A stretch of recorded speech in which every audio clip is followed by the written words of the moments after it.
Yung ano, at eto. Mega shoutout mga idol na ito, Jollibee Terminal ng Dao mga idol.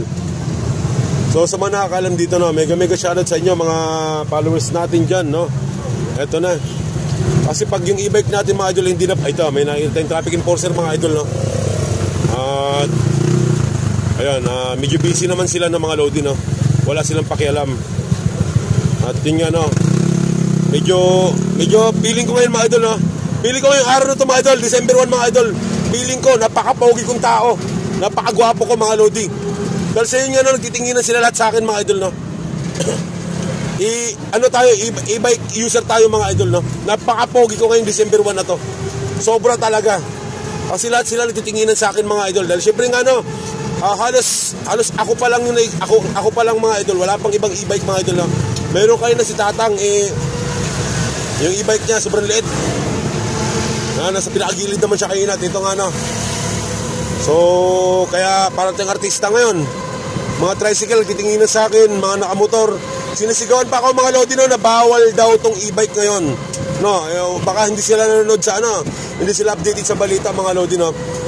Ayun nga sa balita, mayroon pa tayong extend na 1 month mga lodi. So huwag tayo panghinaan ng loob mga idol. Kasi yung ano, kung isipin nga mga idol, no, masyado nilang binabatikos yung mga ano ngayon, yung mga masyado nila binabatikos yung mga e-bike user ngayon, no. At yung sa mga flood control mga idol, flood control, mga corruption, mga buhaya sa kalsada mga idol, no, pinapabayaan na nga nila, no. So nakalimutan na mga idol, natakpan na. Wala nang issue mga idol sa flood control mga idol, no. Yung yung sanay sa mga ano, sa bagyong Uwan mga idol, no. Yung mga naapektuhan mga idol, wala nang balita mga idol, nanahimik na talaga. Sobrang tahimik na, at yun ang pinaka latest na issue ngayon mga idol, itong e-bike mga idol, no. Ayun ang ano, at yun, maraming e-bike user mga idol, no. Maraming e-bike user mga idol, no. Kaya huwag na natin iboto mga idol. Huwag na natin iboto itong mga kurakot mga idol, no. Huwag na natin iboto dahil sa inyo nga, puro sila pangako. At ito. So finally mga idol, no, SNR daw tayo mga lodi. SNR. Ito na yung SNR mga idol, no. Ayan, no. So nandito na tayo sa destination natin, no. At ito, medyo maganda naman yung biyahe natin.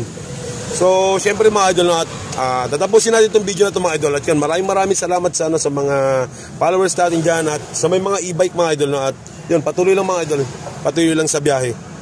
Alright, bye bye.